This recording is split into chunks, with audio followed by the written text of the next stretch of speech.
শুভ সকাল রুনিয়া। শুভ সকাল জোহার।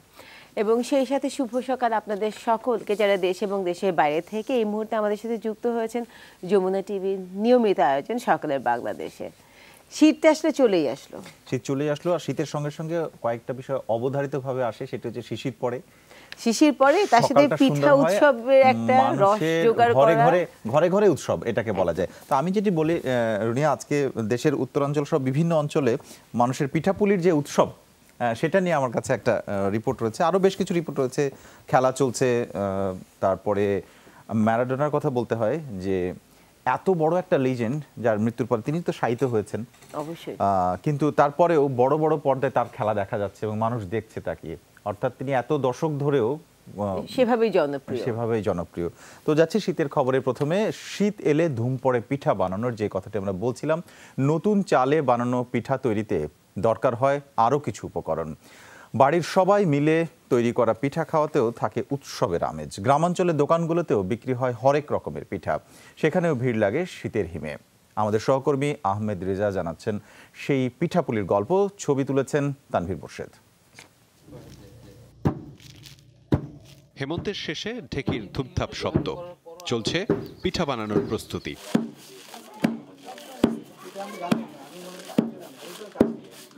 ছন্দে ছন্দে চলছে চাল ছাটার আয়োজন। সাবধানে চাল হাতড়ে দিচ্ছেন গ্রামের বধূ। প্রতি বছরে শীতকালে নতুন নতুন পিঠা খাওয়া হয়, সুন্দর সুন্দর পিঠা তৈরি করে খাওয়া হয়। আমরা জাস্ট এই শীতের প্রথমের দিকে আমরা নতুন ধানের চাল দিয়ে গুঁড়াটা করতেছি। দুধের পিঠা, পাটিসাপটা, নুন হাঁস, ভাপা পিঠা, পোয়া পিঠা, এই ধরনের পিঠা আর কি।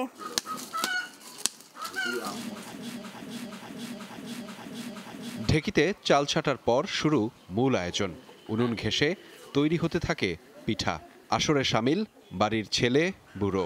একরতি কাপড়ের ভাঁজে চুলোয় আতপ চালের গুঁড়ো, বাটিতে নতুন খেজুর গুড় আর কোরা নারকেল। পূর্ণ হলো ধোয়া ওঠা ভাপা পিঠার আয়োজন। গ্রামাঞ্চলের শীতের পিঠাপুলি আয়োজনে থাকে বাহারি আয়োজন, থাকে উৎসবের আমেজ, যে আমেজে সম্পৃক্ত হন বাড়ির ছেলে বুড়ো সকলে। আর এভাবেই বছরের পর বছর চলে আসছে আমাদের ঐতিহ্য।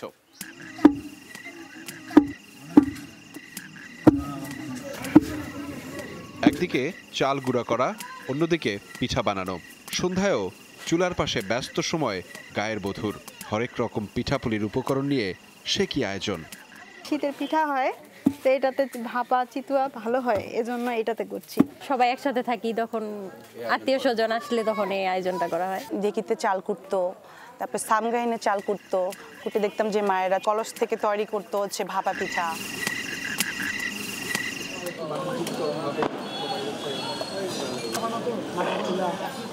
ব্যস্ততা বাড়ে গ্রামের দোকানগুলোতেও। ভাপা, চিতই ও রসের পিঠার এমন বাহারি আয়োজন দেখে কেউ আবার ফিরে যান ছোটবেলায়।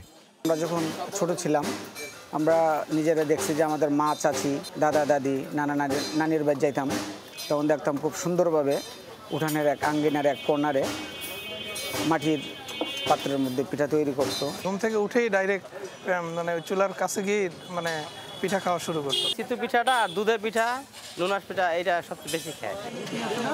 ব্যাপারটা এমন যে শীতের হিমে পিঠা ছাড়া চিন্তাই করা যায় না বাঙালির ঐতিহ্য। আহমেদ রেজা, যমুনা নিউজ, পঞ্চগড়।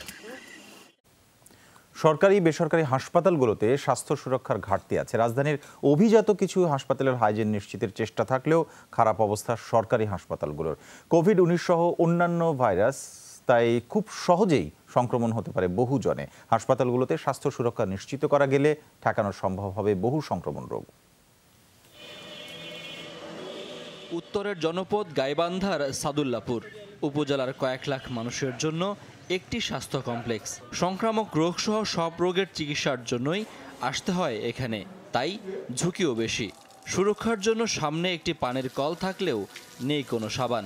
টিউবওয়েলের সাথে পানি তৈরি সাবান টাবান থাকলে সবাই সাধারণ মানুষ সবাই হাত দিতে পারে। এই বাড়ি থেকে বোতল কিনে নিয়ে যায়, নিয়ে যাওয়ার পর ওই জায়গায় ধুয়ে তারপর খাবার দেয়। বাইরে মানুষের হাত ধোয়ার জন্য বেসিন দিয়েছে, সাবান দিয়েছে, মানুষ হাত ধুইবে, সাবান দিবে এবং মাছ ছাড়া হাসপাতালের ভিতরে প্রবেশ এবং সার্ভিস দুটোই বন্ধ। চিত্র একটু বদলায় না শরীয়তপুরের মুন্সিকান্দি কমিউনিটি ক্লিনিকেও। এখানে শিশুদের টিকাও দেওয়া হয়।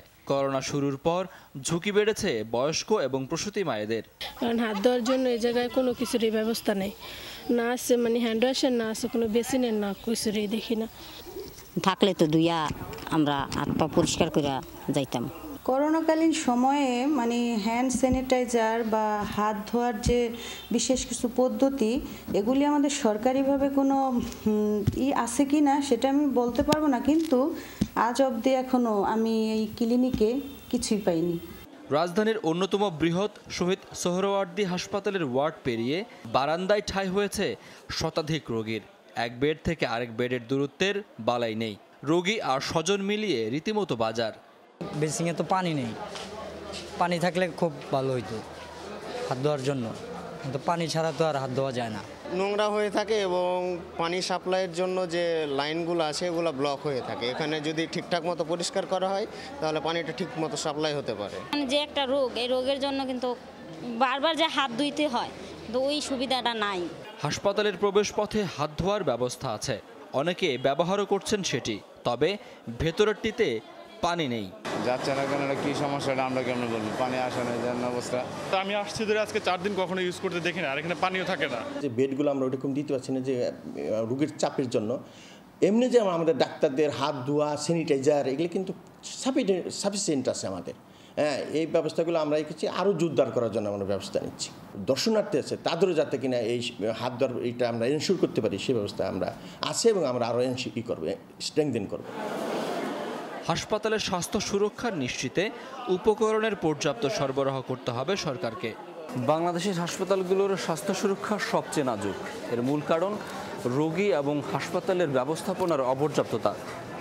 নাজুক স্বাস্থ্য সুরক্ষার কারণে হাসপাতালে চিকিৎসা নিতে আসা অনেক রোগী আক্রান্ত হন নতুন কোনো সংক্রমণ রোগে।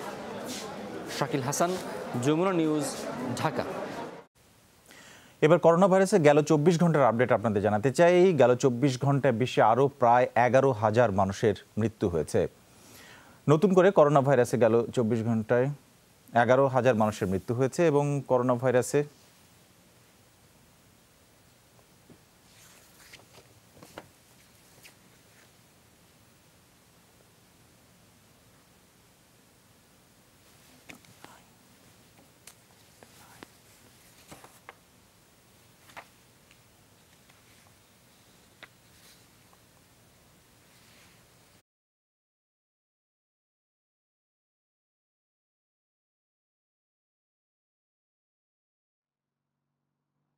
দর্শক, আমরা সংবাদের শুরুর দিকে বলছিলাম ম্যারাডোনাকে চিরনিদ্রায় শায়িত করা হয়েছে। দিয়াগো ম্যারাডোনা এখন শায়িত বুয়েনোস আয়ার্সের গলিতে গলিতে, তবুও শোনা যাচ্ছে মানুষের চিৎকার। তারা বলছেন দিয়াগো দিয়াগো। এবং জায়ান্ট স্ক্রিনগুলোতে এখনও ম্যারাডোনার শৈল্পিক ফুটবলের দৃশ্য দেখা যাচ্ছে। এটি একটি কিংবদন্তির ছবি।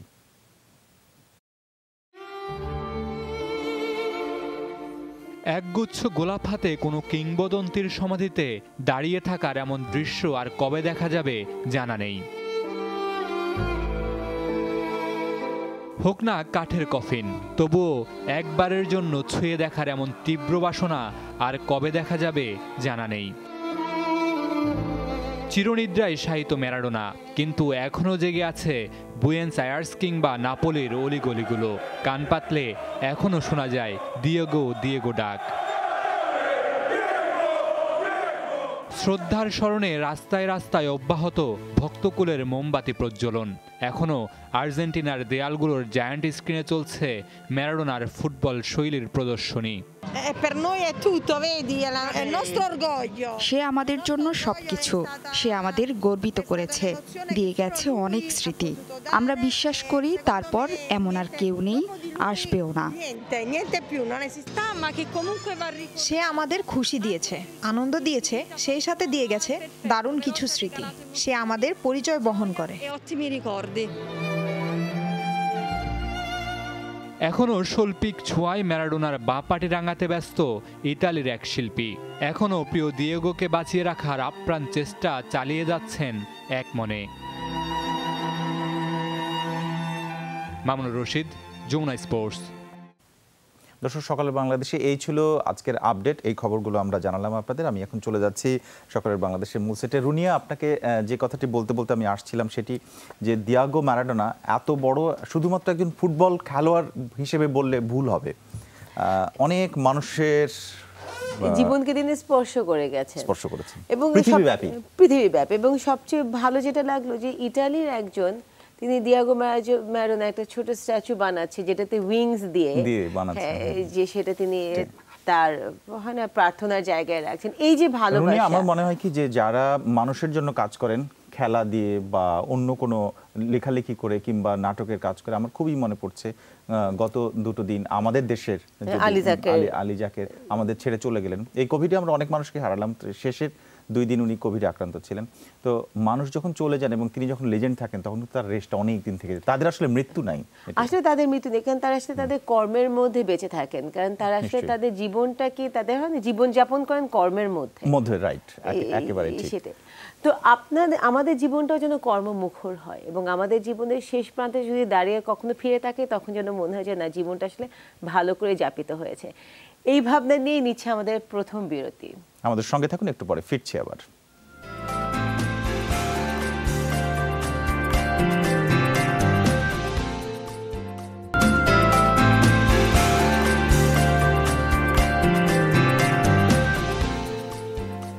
বিরতির পর সকালের বাংলাদেশ আপনাদের সবাইকে স্বাগত। রুনি আছে, সাথে আছে জোহা। আমরা দুজনেই বিরতিতে যাওয়ার সময় বলছিলাম যে আমাদের জীবন হোক কর্মমুখর এবং কাজ পাগল মানুষদের একটা প্ল্যাটফর্ম, এবং তাদের যিনি সমন্বয় করছেন তেমন একটি সংগঠনের একজন আমাদের অতিথি আছেন, তার নাম নাসিমা আক্তার নিশা। আমরা তার সাথে পরিচিত হব। প্রেসিডেন্ট উই, আপনাকে স্বাগত জানাচ্ছি। ধন্যবাদ আপনাকে। আচ্ছা, আপনার প্রতিষ্ঠার যে অর্গানাইজেশন সেটি হচ্ছে উই, এইটি সম্পর্কে আসলে প্রাথমিক একটা ধারণা পেতে চাই। কিন্তু তার আগে সকালটা কিভাবে শুরু হয়? সকালটা শুরু হয় বাচ্চাকে ঘুম থেকে ওঠানোর মাধ্যমে। ওর স্কুল, অনলাইন স্কুল তো চলছে এখন, আর যখন অনলাইন স্কুল ছিল না তখন অফলাইনও ওর স্কুলের মাধ্যমে দিনটা শুরু হতো আমার। এখনো সেটাই চলছে। তো যেটি প্রশ্ন আমি বলছিলাম যে উই, এটা মানে ধারণাটা কিভাবে শুরু হয়েছিল এবং এখন কিভাবে কাজ করছে? ধারণাটা শুরু হয়েছিল বেসিক্যালি যখন আমি আমার নিজের উদ্যোগ শুরু করি 2010-11-তে। আমার কর্মজীবন শুরু হয় 2005 থেকে। আমার আব্বা যখন খুবই সিক ছিলেন তখন থেকে।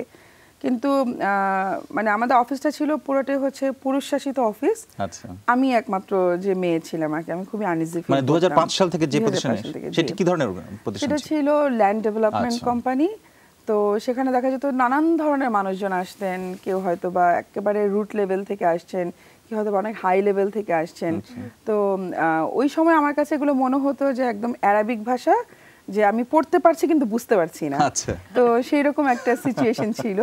কিন্তু আস্তে আস্তে বোঝা শুরু করি। আমার আসলে কখনোই কাজ করার কোনো ইচ্ছা ছিল না, মানে টু বি অনেস্ট। আমার ইচ্ছা ছিল যে আমি হাউসওয়াইফই হব, হয়তো বা ছোটোখাটো কিছু কাজ করতে পারি। কারণ আমার ফ্যামিলি ছিল খুবই সংরক্ষিত একটা ফ্যামিলি আর কি।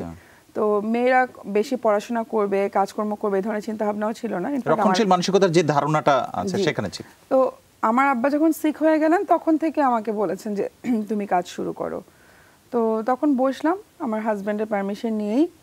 আর তারপর আব্বার কাজ বুঝিয়ে দেওয়ার পরে আমি আমার হাজব্যান্ডকে বলেছিলাম যে আমি আর কোনো কাজকর্ম করবো না, প্রমিস।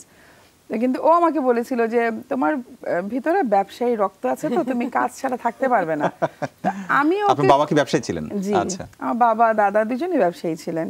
তো আমি ওকে বলছিলাম যে অসম্ভব, আমার জাস্ট যতটুকু দায়িত্ব সেই দায়িত্বটাই পালন করবো, আমি আর কিছুই করবো না। কিন্তু কয়েক মাস পরেই দেখলাম যে আমি আর পারছি না কাজ ছাড়া, মানে নিজের কাছে অস্থির লাগছে।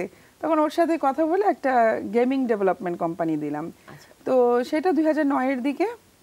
তো যেটা দেওয়ার পরে আমি আমার actually background totally BBA MBA business background. আমি কখনোই আইটি নিয়ে পড়িনি, কিন্তু আমার আইটির প্রতি খুব ঝোঁক ছিল, এখনো আছে। একটার প্রতি ঝোঁক আর একটার প্রতি পড়াশোনা, দুইটা মিলে কাজ শুরু ঘটে গেছে। তো আমি প্রচুর গেম খেলতাম, ফেসবুকে ফার্মভিল গেম খেলতাম। তো সেখান থেকে বেসিক্যালি আমার মানে আইডিয়াটা আসলো যে আমি যদি মানে গেমটা আমার রাতেরবেলা 3টার সময় ল্যাপটপ খুলে ধান চাষ করতে হচ্ছে, আমি যদি মোবাইল থেকে করতে পারতাম তাহলে তো আমার ল্যাপটপটা খুলতে হচ্ছে না, কষ্ট করতে হচ্ছে না। তো সেই চিন্তা থেকেই বেসিক্যালি এই কোম্পানিটাকে নেওয়া, কিছু রিলেটিভ সহ। তো পরবর্তীতে সেখান থেকে আমি সামহাও বের হয়ে গেলাম। তো বের হয়ে যাওয়ার পরে আমার হাজব্যান্ড তখন খুব রাগ করেছিল যে তুমি কেন কাগজপত্র রেডি করো নাই, লিগাল ডকুমেন্ট নিয়ে কাজ করা উচিত। তো সেটা ছিল আমার ফার্স্ট লার্নিং যে আমার লিগাল ডকুমেন্ট নিয়ে কাজ করতে হবে, মানে প্রথম থেকে শুরু করতে হবে। দেন 2010-এর শেষের দিকে আমার নিজের উদ্যোগ শুরু করলাম রেভারি কর্পোরেশন। একদম শুরু করার আগে RJC, ট্রেড লাইসেন্স, টিন যা যা লাগে সব আগে রেডি করলাম, দেন আমি অফিস সেট আপ করলাম।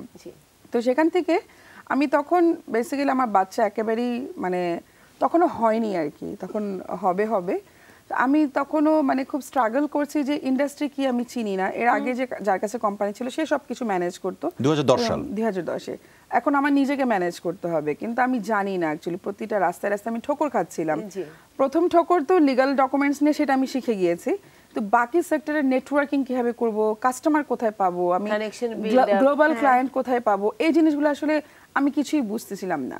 আবার যখন আমি কোম্পানিটা সেট আপ করি তখন আমি সব ফ্রেশার গ্রাজুয়েট নিয়েছিলাম, কিন্তু আমি কোনো সব হচ্ছে কোডিং করবে, কোডার নিয়েছিলাম একদম পুরো 100%। তো সেখানে যে আমার মার্কেটিং পার্সন লাগবে, আমার যে গ্রাফিক ডিজাইন লাগবে, এই ধরনের আমার কোনো আইডিয়া ছিল না। আস্তে আস্তে গিয়ে আমি মানে শিখে তৈরি করেছি। তখন আমার মনে হয়েছিল মানে আমি এত ইনভেস্টমেন্ট নিয়ে এসে এখানে এরকম ধরা খাচ্ছি, তো যারা নাকি মানে আরো স্বল্প পরিসরে আসে যেসব নারীরা, তারা কোথায় যাবে? আমি যদি কখনো সুযোগ পাই তাহলে এমন একটা কিছু করব যেখানে নাকি নারীদের এই প্রতিবন্ধকতা মানে নিজের সমস্যাগুলো নিয়ে ভাবতে ভাবতে তখন মনে হলো যে অন্যদেরও সহযোগিতা করা যায়, সমস্যার সমাধান নিয়ে সামনে আসা উচিত। তো এই ধরনের সমস্যা আমার সাথে সাথে নিশ্চয়ই আরো অনেকে পাচ্ছে, তাহলে তাদের যেন সমস্যার সমাধান করা যায় সেই ধরনের একটা কিছু করব, এরকম একটা চিন্তা ভাবনা প্রথম থেকেই ছিল। তো তারপর সেই সুযোগটা আসলো যখন আমি 2016-তে আমি ই-ক্যাব শুরু করি, e commerce association of Bangladesh, সেখানে ডিরেক্টর হিসেবে জয়েন করি। তো সেখান থেকে অ্যাকচুয়ালি ইন্ডাস্ট্রি 2016 সাল, তাহলে 2000 থেকে 2016 পর্যন্ত এই 5 বছর বা ঠিকই শিখেছি। তো তখন 2013-14 দিকে আমি বেসিসে মেম্বারশিপ নেই, তো বেসিস থেকে অনেক কিছু শেখা শুরু করি। তারপর আমি 2016-তে যখন ই-ক্যাবে জয়েন করি, বেসিক্যালি তখন কাজের একটা নতুন ধারা আমার সামনে এসে পড়ে, ই কমার্স সেক্টর নিয়ে কাজ করা। তখন আসলে ই কমার্স সেক্টরটা আমাদের দেশে ডেভেলপ মাত্র শুরু হচ্ছে আর কি।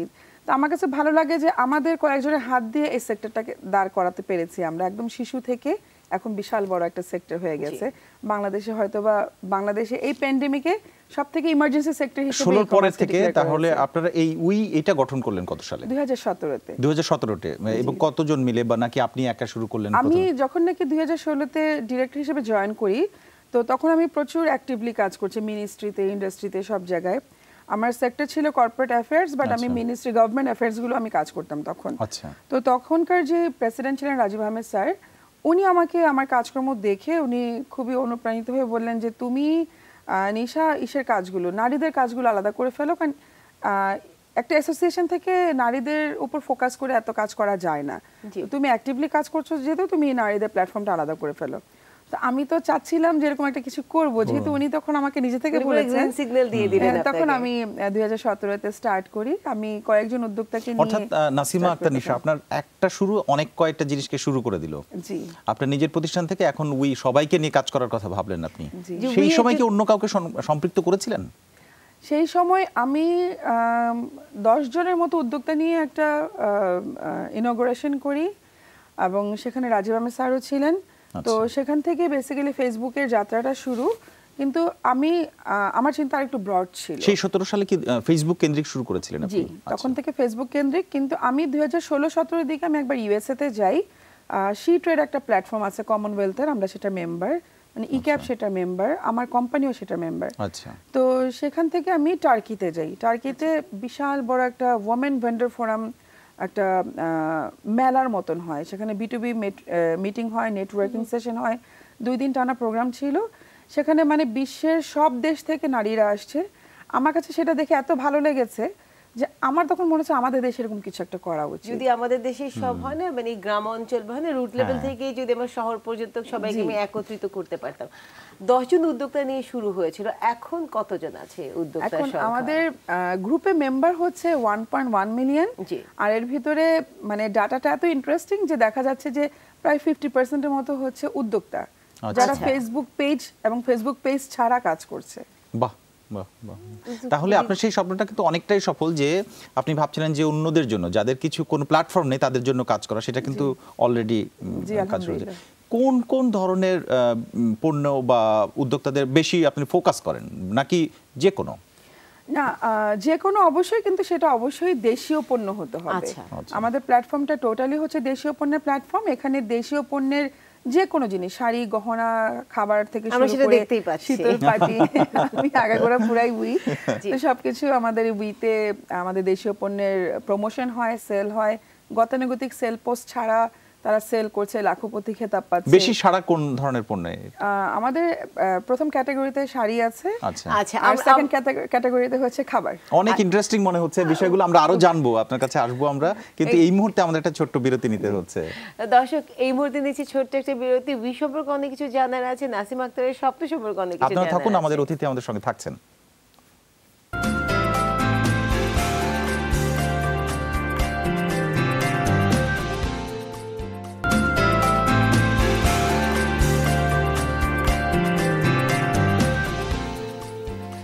বিরতির পর সকলের বাংলাদেশ, আপনাদের সবাইকে স্বাগত। রুনি আছে, সাথে আছে সোহা, এবং আমরা দুজন দর্শক আপনাদের সাথে কথা বলছিলাম, এবং আমাদের সঙ্গে আছেন উই এই অর্গানাইজেশনের প্রেসিডেন্ট নাসিমা আক্তার নিশা। আমরা আবার যাচ্ছি তার কাছে। আপনাকে আরেকবার স্বাগত।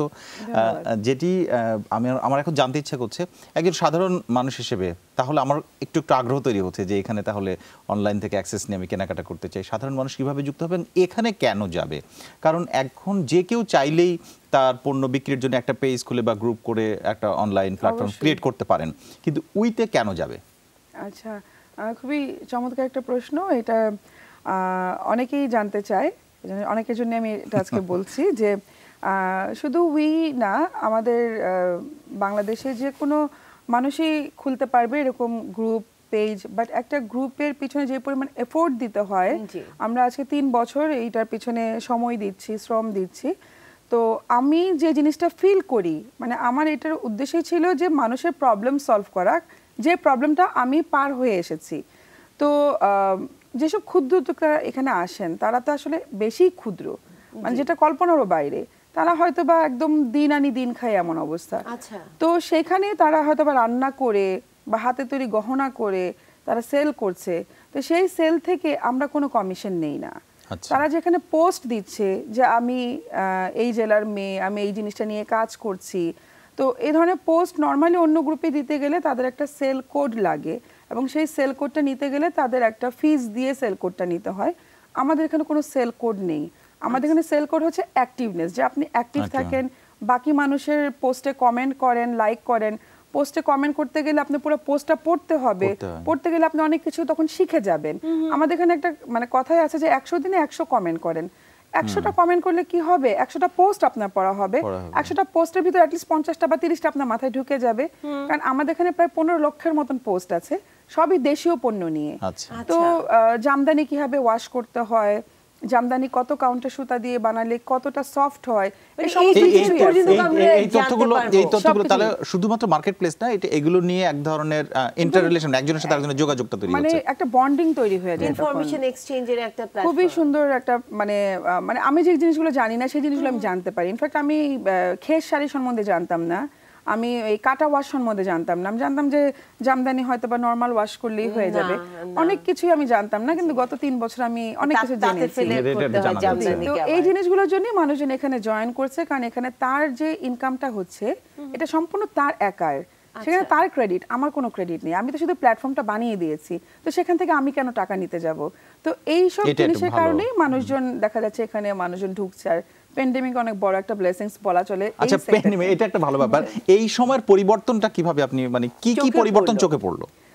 এই সময় যেটা হচ্ছে যে মার্চের পর থেকে প্রথম যখন একেবারে স্ট্রিক্ট লকডাউন শুরু হলো বা সাধারণ ছুটি ঘোষণা হলো, প্রথম 1 সপ্তাহ কিন্তু মানুষজন ছুটি এনজয় করলো, অনেক বছর পরে ছুটি আসছে, তো দিন রাত শুধু ছুটি এনজয় করলো। কিন্তু কয়েকদিন পর থেকে বেসিক্যালি হতাশাটা শুরু হলো যে একটা জিনিস কিন্তু ছুটি বেশি দিন আমরা এনজয় করতে পারি না, যারা আমরা কাজের মানুষ, কাজ ছাড়া কিন্তু থাকতে পারি না।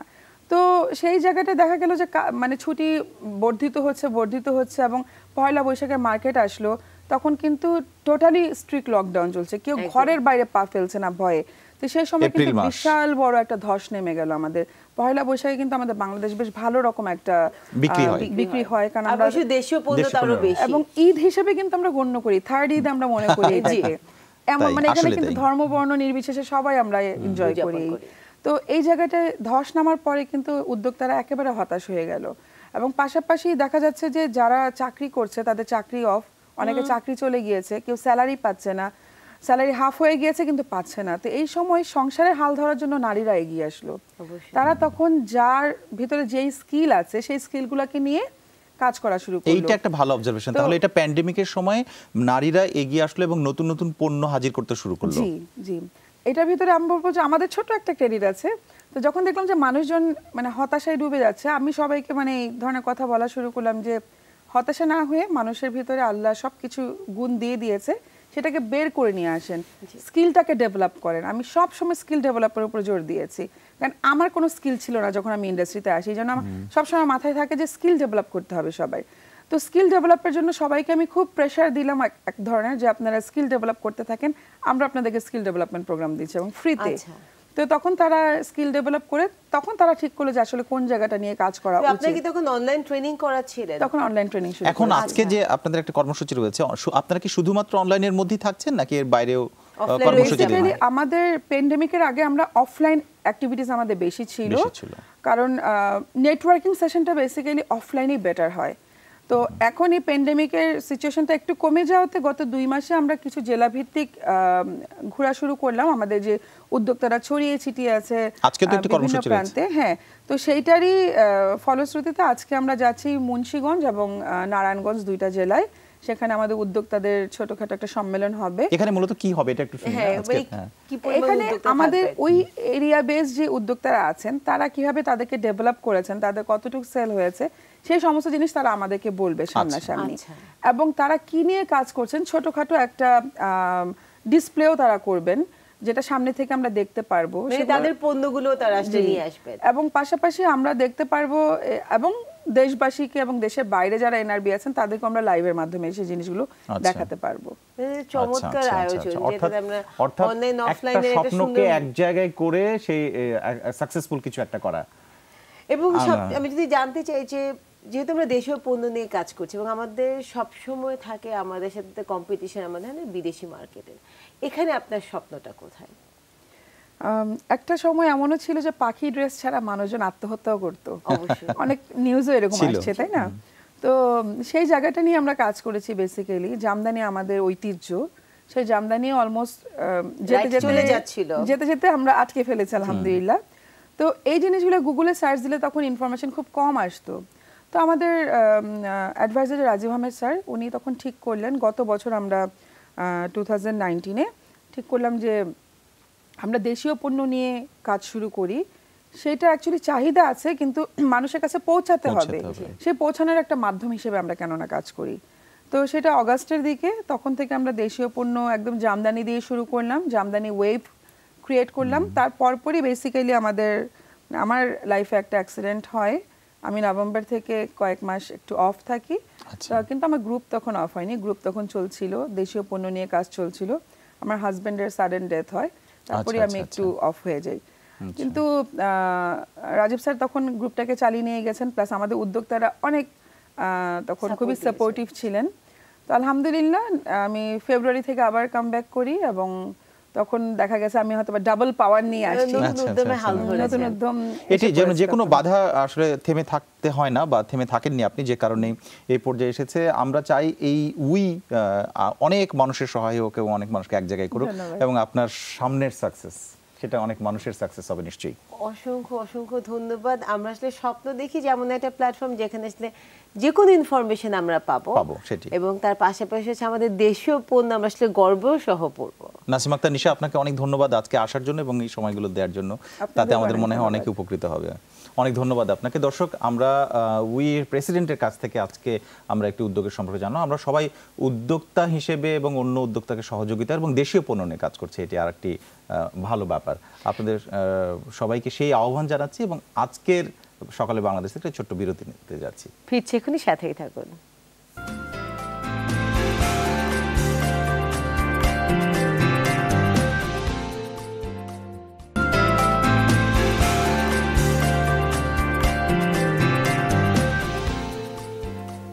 বিরতির পর সকলের বাংলাদেশ আপনাদের সবাইকে স্বাগত। রুনি আছে, সাথে আছে সোহা।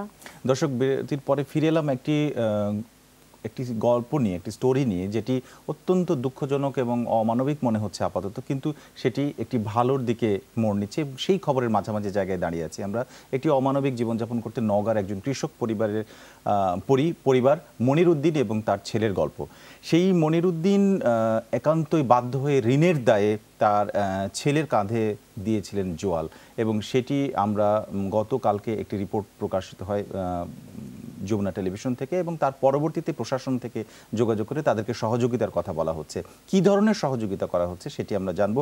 রিপোর্টটি করেছিলেন শফিক ছোটন, তিনি এই মুহূর্তে আমাদের সঙ্গে আছেন। শফিক ছোটন, আপনাকে স্বাগত জানাচ্ছি, অভিনন্দন জানাচ্ছি এরকম একটা রিপোর্টের জন্য। শুভ সকাল। শুভ সকাল। আপনার কাছে জানতে চাই মূলত প্রশাসন থেকে কি ধরনের উদ্যোগ নেওয়া হয়েছে এবং এই পরিবারকে কি ধরনের সহযোগিতার কথা বলা হয়েছে।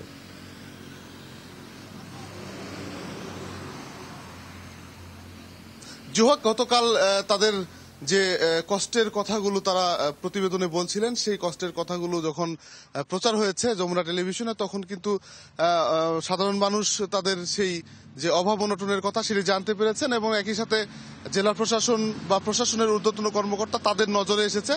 তো কালকে থেকেই আসলে তারা আমার সঙ্গে এবং যে মনিরের কথা বলা হচ্ছে, যে পরিবারের কথা, দরিদ্র কৃষক, তাদের সঙ্গে যোগাযোগ করেছেন, এবং আজকে সকাল সকাল কিন্তু তাদেরকে এই প্রথম পর্যায়ে আসলে কৃষি প্রণোদনা নিয়ে ইওনো অর্থাৎ মান্দা উপজেলা নির্বাহী অফিসার যিনি আছেন তিনি কিন্তু তাদের বাড়িতে হাজির হবেন। ঠিক 9টার দিকে তাদেরকে কৃষি প্রণোদনা যেগুলো আছে, সার, বীজ বা অন্যান্য যে প্রণোদনা, সেগুলো কিন্তু দেওয়া হবে। আপনি জানেন যে এটি একটি বন্যা কবলিত এলাকা। এই বছর আসলে 4 বার বন্যা হয়ে একেবারে অনেকেই নিঃস্ব হয়েছেন, অনেকেই দরিদ্র পীড়িত মানুষ আছেন, যারা আসলে যে এখন যে রবি শস্য ফলানোর তাদের আসলে হাতে পয়সা করি নেই, বা তাদের যে অর্থ দরকার বা তাদের যে পুঁজি দরকার সেটি আসলে নেই। তার মধ্যে আসলে এই মনির আরো বেশি দরিদ্র, যার কারণে তিনি কিন্তু তার ধার দেনা শোধ করার জন্য তাদের যে গরু ছিল, হালের গরু, সেগুলো বিক্রি করে দিয়েছেন, এবং এরপর থেকে আসলে তার ছেলে কাঁধে আসলে পড়ে সেই হালের দায়িত্বটি, এবং তিনি হাল টেনে এই চাষাবাদ করতেন তার বাবার সঙ্গে। তো এটি আসলে খুবই অমানবিক। কিন্তু একটি বিষয় হচ্ছে যে গ্রামের যারা বসবাসকারী বা যারা দরিদ্র কৃষক, তারা কিন্তু অনেক হাড়ভাঙ্গা পরিশ্রম করে ফসল উৎপাদন করেন, এবং দিনের পর দিন তারা আসলে এভাবেই তাদের যে কার্যক্রম সেটি চালিয়ে যান। তো গতকাল এই প্রতিবেদন প্রচার হওয়ার পরে আসলে অনেক বড় একটি সাড়া পড়েছে, এবং আসার কথা হচ্ছে যারা বিত্তবান এবং হৃদয়বান, সহৃদয়বান আছেন, তারা কিন্তু যোগাযোগ করছেন কিভাবে এই পরিবারটিকে স্বাবলম্বী করা যায়, তাদের কিভাবে গরু কিনে দেওয়া যায়, তাদের যে বাড়িঘর নেই তাদেরকে বাড়িঘর কিভাবে করে দেওয়া যায়, সেই বিষয়গুলো নিয়ে কিন্তু বিত্তবানরা খোঁজ খবর নিচ্ছেন, এবং যতটা সম্ভব হয়তো দ্রুতই তারা দুটি হালের গরু, একই সাথে তারা আর্থিক সহায়তা পাবেন, এমনটি কিন্তু আমরা মনে করছি। আরেকটি জিনিস জানিয়ে রাখি যে এই বছর শুধু 4 বার বন্যা হয়েছে এলাকায়, কিন্তু এর আগে প্রতি বছরই আসলে বন্যা হয়। এই আত্রাই নদীর বাঁধ ভেঙে বিস্তীর্ণ এলাকায় আসলে প্লাবিত হয়, তখন কিন্তু অনেক মানুষ আসলে ক্ষতিগ্রস্ত হয়। বছরের একটি মাত্র ফসল তারা পান, কোনো কোনো বছর সেই ফসলও পান না, যার কারণে আসলে ক্রমাগত ভাবেই তারা দরিদ্র হয়ে পড়েছেন। এরকম অনেক মানুষই আছে, তাদেরকে সহায়তা দরকার। বিশেষ করে করোনার মধ্যে তারা বের হতে পারেননি, এবং পরবর্তীতে বন্যায় যারা ভীষণভাবে ক্ষতিগ্রস্ত, তাদেরকে সরকারিভাবে সহায়তা করা দরকার, পুনর্বাসন করা দরকার। আর এইবার যেহেতু রবি শস্যের একটা ভালো সম্ভাবনা রয়েছে, যার কারণে রবি শস্যে তাদেরকে সাপোর্ট দেওয়া দরকার। এটি আসলে এই অঞ্চলের মানুষের নিশ্চয়ই। শফিক ছোটন, আপনি ঠিকই বলেছেন, এবং আজকের এই সহযোগিতার একটি মাইল ফলক, এর মধ্যে দিয়ে তাদের পরিবর্তন হোক। আপনাকে অনেক ধন্যবাদ রিপোর্ট করার জন্য এবং আজকে আমাদের সাথে যোগ দেওয়ার জন্য। এবং এরকম যদি লোকজন এগিয়ে আসে তাহলে কিন্তু সত্যি আমাদের ভাগ্য পরিবর্তন হতে সময় লাগবে না। নিশ্চয়ই। আমরা রুনিয়া, আমার মনে হয় যে অনুষ্ঠানের শেষের পর্যায়ে চলে এসেছে, এবং তার আগে পত্রিকাটা দেখিয়ে দেওয়া দরকার, একটু হেডলাইনগুলো পড়া চোখ চলে যাচ্ছে বারবার। আমি পত্রিকা দেখছি আমার হাতে, দৈনিক যুগান্তর।